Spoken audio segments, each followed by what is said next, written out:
네, 감사합니다. 이렇게 많은 박수를 감사합니다. 할렐루야. 이 시간 하나님께 드리는 복된 예배 자리에 나오신 우리 사랑하는 강경제교회의 모든 성도님들의 그 삶의 순간순간에 하나님께서 늘 함께 하시기를 주님의 이름으로 축복합니다. 목사님께서 말씀해 주셨지만 제가 한번 다시 읽어보겠습니다. 오늘의 말씀의 제목은 광야의 끝에서입니다. 여러분은 성경에 자주 등장하는 광야에 대해서 어떻게 생각하십니까? 누군가 저와 여러분에게 광야가 뭐야? 라고 질문한다면 우리는 대체로 이렇게 대답할 겁니다. 어려움의 공간, 고통의 공간, 또 시험의 공간이라고 말이죠. 맞습니다. 이스라엘 민족에게는 광야는 실제 아라비아 사막에서 오는 뜨거운 모래바람이어서 바싹 마른 텅 빈 공간을 의미합니다. 인간에게 있어서 반드시 필요한 물조차 구할 수 없는 곳입니다. 그렇기에 광야는 어려움 그 자체라고 말할 수 있습니다. 그렇다면 우리는 어떻습니까? 우리는 물도 쉽게 마실 수 있고 볕이 뜨겁다면 건물에 들어가 에어컨을 틀고 더위를 피할 공간도 우리는 갖고 있습니다. 하지만 우리는 때때로 나는 광야에 살고 있어 라고 이야기하기도 합니다. 제가 생각해 봤을 때 그 광야는 바로 각자의 인생길 속 어려움, 즉 광야같이 메마른 힘든 공간을, 힘든 상황을 뜻한다고 생각합니다. 혹시 여러분 자신의 인생길의 광야, 즉 어려움에 부딪혀서 한 걸음 한 걸음 힘겹게 그 걸음을 내딛지는 않고 계십니까? 그래서 저는 오늘 광야에 부딪힌 세 사람을 소개하려고 합니다. 첫 번째로 자신의 광야에 부딪힌 사람은 바로 노아입니다. 성경에서 노아의 시대는 죄악이 가득한 세상이었습니다. 오늘날 그것은 성경은 말해주고 있습니다. 귀찮으시겠지만 조금만 도와주십시오. 창세기 6장 5절에서 6절의 말씀을 함께 읽도록 하겠습니다. 시작. 주님께서는 사람의 죄악이 세상에 가득 차고 마음에 생각하는 모든 계획이 언제나 악한 것뿐임을 보시고서 땅 위에 사람을 지으셨음을 후회하시며 마음 아파하셨다. 세상에 죄가 만연하여 세상의 모든 이가 악할 때 홀로 하나님과 함께 살아가는 이가 있었습니다. 그것이 노아입니다. 노아는 위의 말씀처럼 사람의 죄악이 세상에 만연하여 하나님께서 사람을 만드시는 것을 후회하기까지 하셨지만 유일하게 하나님의 마음에 드는 하나님의 뜻을 따라 하나님과 함께 살아가는 사람이었습니다. 그래서 노아는 방주를 만들라는 하나님의 명령에 그대로 순종하였습니다. 사실 세상에 홍수가 와서 모든 사람과 동물을 쓸어버린다는 그 말은 현실적으로 생각한다면 참으로 믿기 어려운 일입니다. 허나 노아는 하나님의 말씀을 긴 시간 동안 하나님 명령대로, 하나님 말씀하신 대로 그대로 순종하였습니다. 여기서 노아가 배를 만드는 상황을 생각해 보자면 노아가 땅에 방주를 만들기 시작하여 1년, 2년, 10년 그리고 수십 년이 지나고 노아가 땅에 방주를 짓는다는 사실은 아마 사람들에게 널리 퍼졌을 겁니다. 그리고 그들은 큰 방주를 만드는 노아를 열심히 비웃으며 흥청망청 그렇게 또 죄를 지으러 떠났을 것입니다. 그리고 아마 사람들은 노아를 바보 취급하며 이렇게 말했을 겁니다. 이제 그만 배를 짓는 수고를 그만해. 편하게 살자. 편하게 살아도 되잖아. 라고 말입니다. 이렇게 수없이 유혹당했을 겁니다. 하지만 결과를 보자면 어떻습니까? 하나님께서 40일 동안 비를 내려 하나님을 떠나 죄를 지은 수많은 사람들이 홍수에 잠겨 죽었습니다. 하나님께서 물로써 세상을 심판하신 것이지요. 저는 노아의 이야기에서 저와 여러분의 모습을 보곤 합니다. 흔히 저와 여러분들의 주변에서 하나님을 믿지 않으며 죄를 짓는 것을 편하다, 쉽다라는 이유로 당연하게 여기는 사람들이 우리가 교회에 다닌다고 이야기하면 우리를 무시하고 이렇게 이야기하곤 합니다. 교회에 왜 가? 일요일인데 그냥 교회 안 가고 쉬면 안 돼? 월요일날 일해야 되잖아. 그럼 좀 쉬면 안 돼? 라고 말이죠. 하지만 저와 여러분은 오늘도 이렇게 세상의 수많은 유혹 속에서도 하나님 앞에 나와 하나님께 예배드리고 있습니다. 주님이 이 시간 우리와 함께 하심을 믿습니다. 주님이 이 시간 우리와 만나 주실 것을 믿습니다. 하나님께서 세상에 죄가 가득하여도 물로써 심판하지 않으시겠다고 무지개를 보여주시며 약속하셔서 더 이상의 물의 심판은 없을 겁니다. 하지만 우리가 육신의 장막을 벗고 하나님 심판대 앞으로 갔을 때 하나님께서 그들이 아닌 저와 여러분의 이름을 기억하여 주실 것입니다.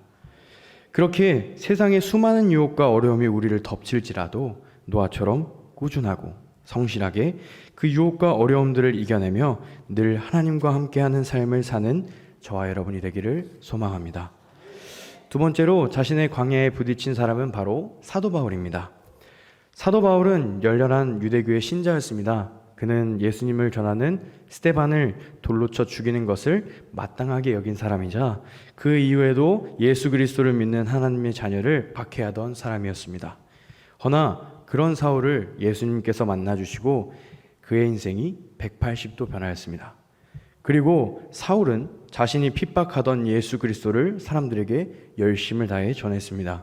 하지만 사람들은 사울의 행동을 전혀 믿지 못했습니다.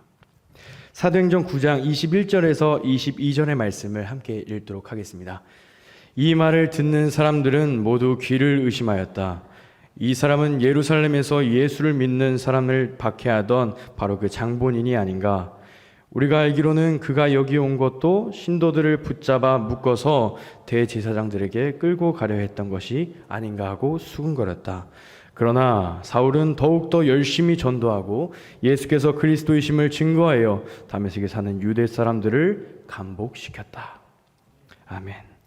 말씀에서 볼 수 있듯이 사울이 핍박하던 예수님을 전하였을 때 사람들은 그 사실을 쉬이 믿지 못했습니다.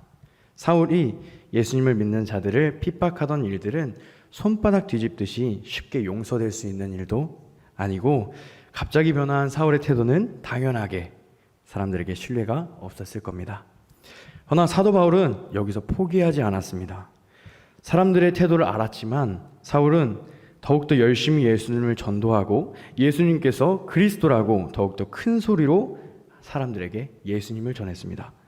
그렇다면 사도 바울은 어떻게 이런 일이 가능했을까요? 그 이유를 사도행전 9장 4절에서 5절을 읽는다면 알 수 있습니다. 함께 읽어보겠습니다.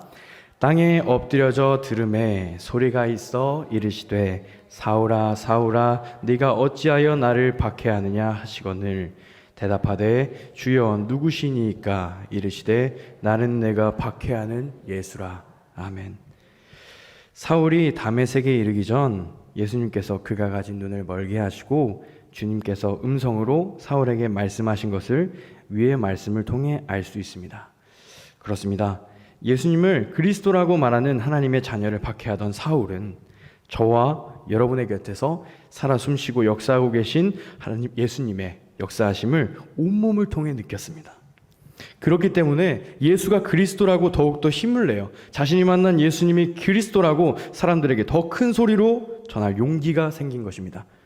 저는 이 사도 바울의 이야기를 통해서도 노아의 이야기와 같이 저와 여러분의 모습을 보게 됩니다. 혹시 교회에 오랫동안 다니면서도 예수님께서 저와 여러분의 그리스도라고 믿지 못하셨습니까? 혹 교회에 다니지 않다가 누군가의 전도로 인하여 교회에 이제 막 다니기 시작하셨습니까? 저는 이 시간 저와 여러분이 다시금 예수님을 그리스도로 영접하는 시간이 되기를 소망합니다. 예수 그리스도께서 죄인인 저와 여러분들을 위하여 제 뒤에 있는 십자가에 달려 돌아가셨습니다. 그 모진 고문들을 이겨내고 견뎌내며 저와 여러분의 죄를 사하여 주시기 위해서 오직 그 한 가지 이유만을 위해서 고통당하시고 못 박혀 돌아가셨습니다. 이 시간 다시금 저와 여러분이 예수님께서 그리스도임을 반드시 믿고 또 우리의 가슴 속에 그 사실을 새기며 우리를 미혹하고 유혹하는 사단의 역사에 걸려 넘어지지 않고 한 걸음 한 걸음 예수님과 함께 예수님 손잡고 인생의 길을 힘차게 걸어나가는 믿음의 복된 자녀 되시기를 주님의 이름으로 소망합니다. 자, 그럼 두 번째 사람인 사도 바울과 정반대의 길을 걸어간 세 번째 자신의 광야에 부딪힌 사람을 소개하고자 합니다. 그 이름은 가룟 유다입니다. 여러분들은 성경 안에서 누가 가장 죄인이라고 생각하십니까?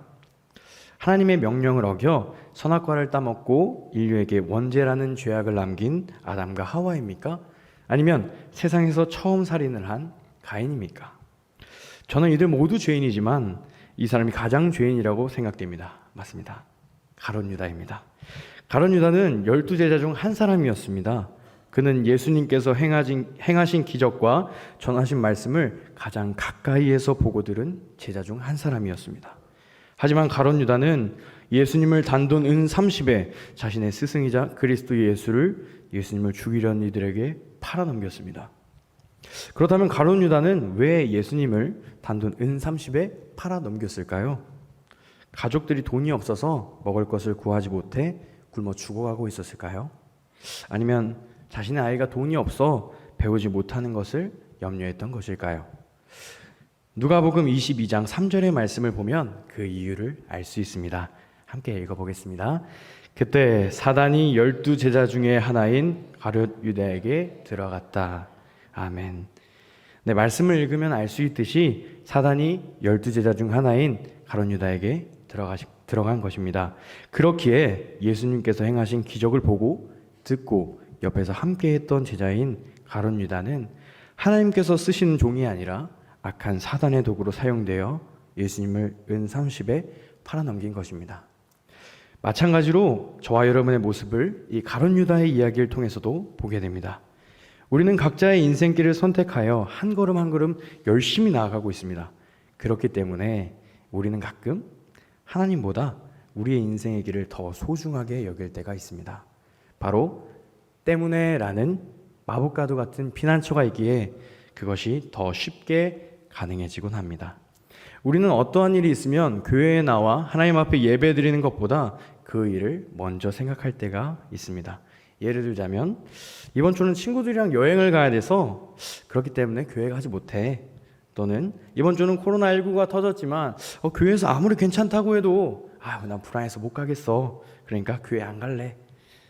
또 이번 주는 컨디션이 안 좋아. 아파서 내일 일 가야 되는데 못 가겠어 라고 하는 그 때문에라는 피난처가 있기에 우리는 그 사실을 아주 쉽게 합리화하곤 합니다. 허나 저와 여러분은 이것을 반드시 경계해야 합니다. 늘 깨어 있어야 합니다. 늘 말씀과 찬양과 기도로 자신을 일깨워야 합니다. 하나님 나라보다 소중한 것을 이 세상에서 아무리 찾아보아도 하나님의 나라보다 소중한 것은 없는 줄로 믿습니다. 마태복음 8장 21절에서 22절을 통해서 예수님께서는 오늘 우리에게 이렇게 말씀하고 계십니다. 함께 읽겠습니다. 또 제자 가운데 한 사람이 말하였다. 주님, 내가 먼저 가서 아버지의 장례를 치르도록 허락하여 주십시오. 예수께서 그에게 말씀하셨다. 너는 나를 따라오너라. 죽은 사람의 장례는 죽은 사람들이 치르게 두어라. 아멘. 이 제자는 예수님에게 아버지의 장례에 참여하여 아버지가 마지막으로 가시는 길을 함께하고자 예수님께 요청합니다. 하지만 예수님께서는 이렇게 말씀하십니다. 너는 나를 따라와라. 죽은 자들의 장례는 죽은 자들이 치르게 두고 넌 날 따라와라 라고 말입니다. 이것은 단순히 아버지의 장례에 가지 말라는 예수님의 명령이 아닙니다. 여기서 죽은 자들은 하나님을 믿지 않는 자들, 즉 영적으로 메말라 있는 자들을 의미합니다. 그렇다면 예수님께서 진정으로 이 말씀을 통해 우리에게 하고자 하신 말씀은 무엇일까요? 제가 한 문장으로 가져왔습니다. 바로 하나님 나라보다 이 세상에 소중한 것은 없다. 함께 따라 읽겠습니다. 하나님 나라보다 이 세상에 중요한 것은 없다. 감사합니다. 이 말씀을 오늘 저와 여러분에게 말씀하여 주신 줄로 믿습니다. 하나님 앞에 나와 하나님을 만나며 하나님께 예배하는 것을 인생의 어떠한 것보다 소중하게 여기는 우리 사랑하는 강경제일 교회가 되기를 주님의 이름으로 소망합니다. 오늘 성경에서 자신만의 광야를 마주한 세 사람을 함께 나누었습니다. 저와 여러분은 성경의 이야기를 통해 본받을 것은 또 본받고 본받지 말아야 할 것은 또 본받지 말아야 합니다. 첫 번째 사람 노아를 통해 우리가 하나님의 말씀에 순종하며 나아갈 때 우리 주변에서 오는 핍박과 유혹들이 있더라도 그것을 인내하고 이겨내며 하나님 말씀에 그대로 순종하며 나아가야 한다는 것을 이 시간 가슴속에 새겨야 합니다. 노아와 같이 순종하며 나아갈 때 주님께서 저와 여러분에게 복 주실 줄로 믿습니다. 또 두 번째 사람 사도 바울을 통해 저와 여러분이 예수님을 그리스도로 영접해야 한다는 사실을 가슴속에 새겨야 합니다. 그리고 혹 나의 주변에서 나의 믿음과 신앙을 믿지 못한다고 하더라도 내가 교회에 열심히 다니고 예수 그리스도를 영접한 것을 주변 사람들이 믿지 못한다고 하더라도 저와 여러분이 사도 바울이 그랬던 것처럼 예수를 구주로 영접한 그리고 예수님을 만나 예수님과 함께 살아가는 우리가 더 열심히 나의 예수님을 전하고 더 열심히 하나님 앞에 나와 예배하며 하나님과 함께하는 삶을 살아야 할 줄로 믿습니다. 그렇게 할 때 하나님께서 우리와 늘 동행하여 주실 것을 믿습니다. 그리고 마지막으로 세 번째 사람인 가룟 유다를 통해서 하나님 나라보다 소중하게 생각하는 것을 가슴속에 가지고 있는 사람의 최후를 저와 여러분의 가슴속에 새겨야 할 줄로 믿습니다. 하나님의 나라보다 소중한 것은 이 세상에 없음을 깨닫고 저와 여러분이 주님과 함께하는 삶을 그 어떠한 것보다 소중하게 생각해야 될 줄로 믿습니다. 오늘 저와 여러분이 이 세 사람을 통해 우리 스스로의 모습을 돌아보고 주님 앞에 나가 자신의 모습을 회개하며 늘 하나님 앞에 순종하고 예수님을 구주로 영접하며 나아갈 때 우리가 오늘의 말씀 시편 23편 4절의 말씀처럼 사망의 음침한 골짜기에서 길을 찾지 못하여 헤매일 때에도 주께서 우리가 보호하신 줄을 우리의 마음과 또 생각을 다해 온전히 믿고 우리가 어떠한 것도 두려워하지 않을 줄로 믿습니다. 저와 여러분이 오직 하나님만 두려워하는 삶을 살아가야 할 줄로 믿습니다. 그리하여 오늘의 말씀 시편 23편 6절의 말씀을 한번 같이 읽도록 하겠습니다. 내 평생에 선하심과 인자하심이 반드시 나를 따르리니 내가 여호와의 집에 영원히 살리로다. 아멘. 이 말씀을 늘 믿음으로 고백하는 사랑하는 강경제일교회가 되기를 주님의 이름으로 소망합니다. 또 오늘의 말씀의 제목이죠. 광야의 끝에서 오늘 나눈 세 사람의 이야기를 교훈으로 삼아서 그 각자의 삶 속의 어려움을 예수님과 함께 이겨내고 수많은 유혹으로부터 승리하여 하나님 안에서 늘 성령 충만한 삶을 살아가는 사랑하는 저와 여러분이 되기를 주님의 이름으로 소망합니다. 아멘. 기도로 마무리하겠습니다. 기도하겠습니다. 하나님 감사합니다. 이렇게 하나님의 말씀에 순종하여 하나님께서 기념하신 예배의 자리에 나와 하나님 앞에 예배하는 사랑하는 강경제일교회의 모든 하나님의 자녀들을 기억하여 주시옵소서. 우리가 삶의 현장 속에서 우리를 유혹하고 미혹하는 수많은 것들로부터 우리를 불꽃 같은 눈동자로 지키고 보호하여 주시옵소서. 우리가 주님과 한 걸음 한 걸음 나아가길 원합니다. 주님께서 우리의 발걸음과 늘 함께하여 주셔서 좌로나 우로나 치우치지 않게 하시고 늘 수많은 유혹 속에서도 하나님만을 선택하며 하나님 앞에 나와 예배할 수 있도록 우리의 발걸음을 주장하여 주시옵소서. 예배 자리에 나오는 우리의 발걸음을 기쁘고 즐거운 마음으로 가득하게 하시고 그 걸음걸음이 무겁지 않게 하여 주시옵소서. 감사드리며 예수님의 이름으로 기도드렸습니다. 아멘.